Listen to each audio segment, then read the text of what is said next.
Hello, fellow X Plus fans and Godzilla fans. This is Godzilla Train 1090 coming at you today with another review. Now, on behalf of the Kaiju Collector Cinematic Universe, today we're going to be reviewing a pretty older figure. One of my favorite villains of all time. One of the first opponents, the second opponent actually, to give Godzilla probably one of his hardest fights. That man is Gigan. Now, the robot chicken was actually pretty tough to acquire for my collection. Because as you know, the 30 centimeter Gigan is very hard to come by nowadays. And if you can find it, it's pretty expensive. Most of them are like $300, $400, $500. And you know how I am. I'm not paying super premium prices. Don't get me wrong, some figures, a lot of stuff do consider premium prices, but not Gigan. Gigan, I wasn't going to pay a stupid amount for Gigan. I love Gigan. I looked for Gigan for a while before I found him. But in that same breath, overpaying for Gigan was not in my books. Now I've had Gigan long enough to, honestly, I can't remember who sold him to me. I know it's someone within the Express Collectors Club, but off the top of my head, I can't remember who sold him to me. And I was very, very fortunate to get him for a very fair deal. They got him for just about retail me a little bit more.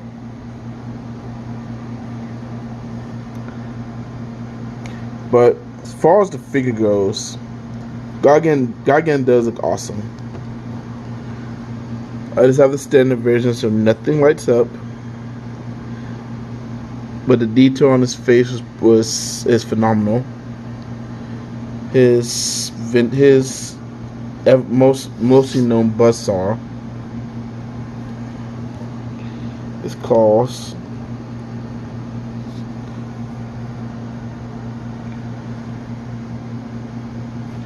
As you see, Gigan is a very, very good looking figure. It's really, I need to do a photo shoot with him, with just him. I haven't done yet. I know I've done most of my other collectibles, but Gigan, someone I haven't had a chance to take my photography photos with.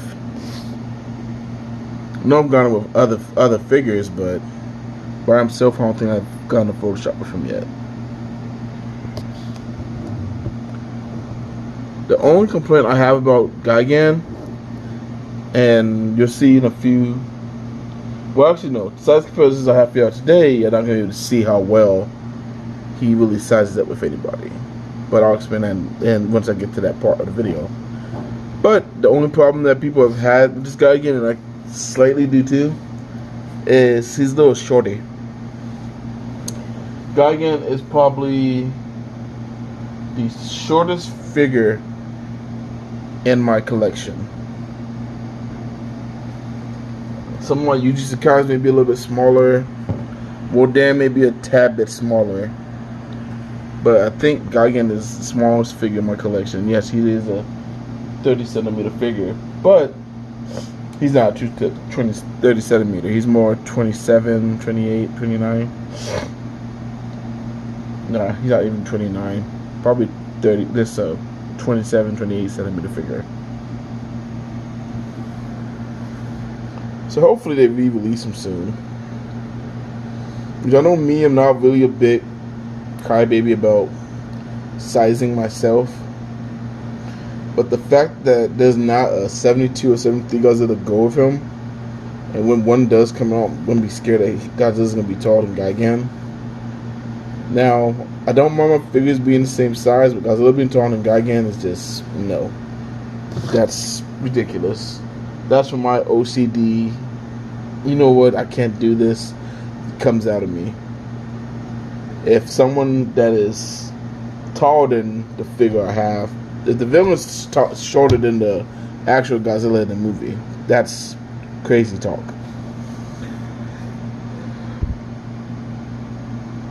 But as far as Godzilla, the movie Godzilla vs. Gigan ranks in my list, I probably put it. So my top, it's either just is barely in my top 10 or just misses my top 10. But I can't say it's one of my favorite Showa films. And yes, I know there's a lot of stupid stock footage in it. As much as I hate stock footage, the fight between Godzilla and Gigan is what made it all worth it at the end of the day. That was a very, very brutal fight, and a really fun tag team too. Actually, since Anguirus and King Ghidorah also fighting in that movie as well.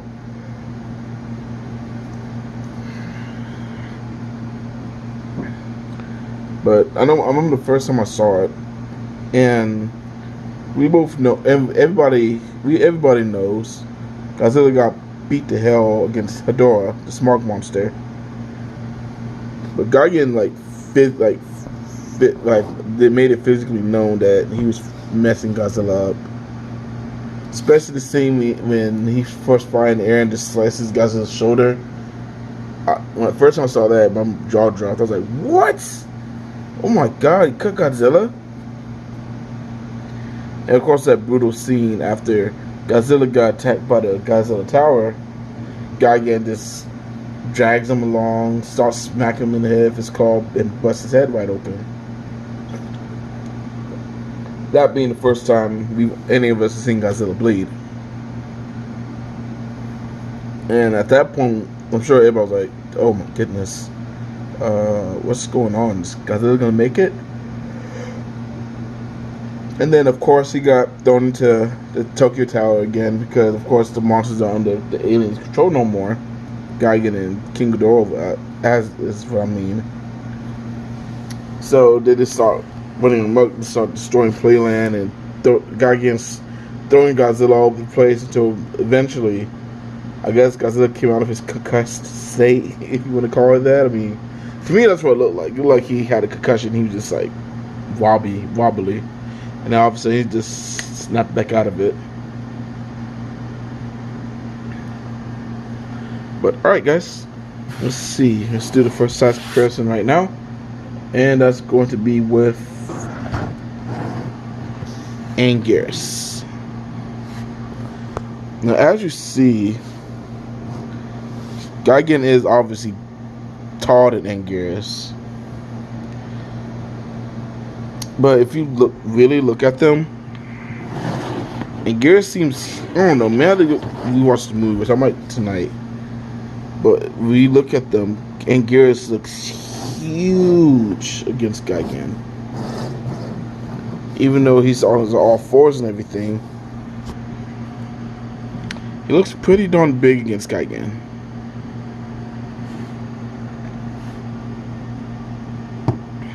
Okay. Let me show you the next size comparison right now. Okay, and as you can see from the wing there, next comparison is going to be with his tag team partner, King Ghidorah. And if you remember from Godzilla vs. Gigan, Gigan and King Ghidorah weren't that much different when it came to height. I don't know why they shrunk the Ghidorah suit for some reason. Well, King Ghidorah wasn't that much bigger than Gigan, but this is a case where I can kind of just let the sizing slide, because I mean King Ghidorah was bigger than Gigan, but maybe not overwhelmingly bigger than Gigan. But as you can see, they look great together. And if I could fit Anguirus in the shot, Anguirus looks good with them too. But of course, King Ghidorah is a 64 King Ghidorah, and Anguirus hiding back there, he's a 68 Anguirus. So of course we all know that from Godzilla vs. Gigan, Gigan is the only 30 centimeter figure we have. And for Godzilla vs. Megalon, Gigan's the only 30 centimeter figure we have. So, what that means is X Plus, y'all need to get on the game. I know for sure Phil the Kaiju King has been dying for more 70s Godzilla in the 30 centimeter line. As of right now, all we have is the 1975 Godzilla, which is the only Godzilla I have for size. The only Godzilla I have for size comparison. And as you see, even this, how big Godzilla is with Gigan. Godzilla is way bigger than Gigan. And we both know Godzilla was like right here at Gigan's neck, give or take, maybe a little bit short, taller, but wasn't Gigan looking up to Godzilla. That's a little too tall. But it doesn't matter, because you are determined, as I said, anyways, don't you, boy? So, you get out of here. Now back to you. You need more friends. I'm not saying you're supposed to make a 72 Ingress or 72 King Ghidorah. To me, at least in my opinion, the difference doesn't justify the figure. But we do at least need a 72 Godzilla. And I've advocated, if they make a 72 Godzilla, the Rick version should be Godzilla's head busted with blood coming down his head, going down his head, and maybe his shoulder cut too, some blood coming from his shoulder. I know Phil will love that. I would love that. Can't speak for the rest of my X-Plus brethren, but I think that'd be a nice Rick feature, and definitely with a Godzilla Tower. Please, for the love of God, if 72 Godzilla comes out, that does not come for Godzilla Tower. I'm going to scream. But alright, guys, I just wanted to do a quick short video, because I did a poll in the Kaiju Collector Cinematic Universe and I'm going to do a review for everybody. So I chose Gigan. Well, I didn't choose Gigan. I'm sorry. Gigan was part of the poll. It was between Gigan, Mothra, and two other figures for me to review today. And if I picked Gigan, so I was like, oh, okay, let's do Gigan then. But I do hope y'all enjoyed the review. And if you haven't yet, get ready for Kaiju Con Live coming up on July 11th and 12th, if I'm not mistaken. Those are the dates. And I know it's not X Plus. I'm sorry. I know it's not G Fest, but what David, Derek Doppel, Kyle, what everybody has planned for that, it seems to be a lot of fun coming up. And I also have some stake in it as well, because there's going to be a toy photography section. So if you want to see my toy photography, you also show up for the online event as well, so you can see some of my toy photography, some old and some newer pictures I've taken. But alright, guys, that wraps up this review. I'll probably do another review probably in the next few days. I haven't been doing reviews lately because we was getting ready for the podcast, so I gotta start getting some reviews pumped out. But if you haven't checked out my podcast, it's with my other KCCU admins and moderators, Cody, Thomas, and Robin. We have a podcast called we have a podcast called Monsters with Attitude. So make sure you check that out as well. But alright, guys, y'all have a good night, and let's get it.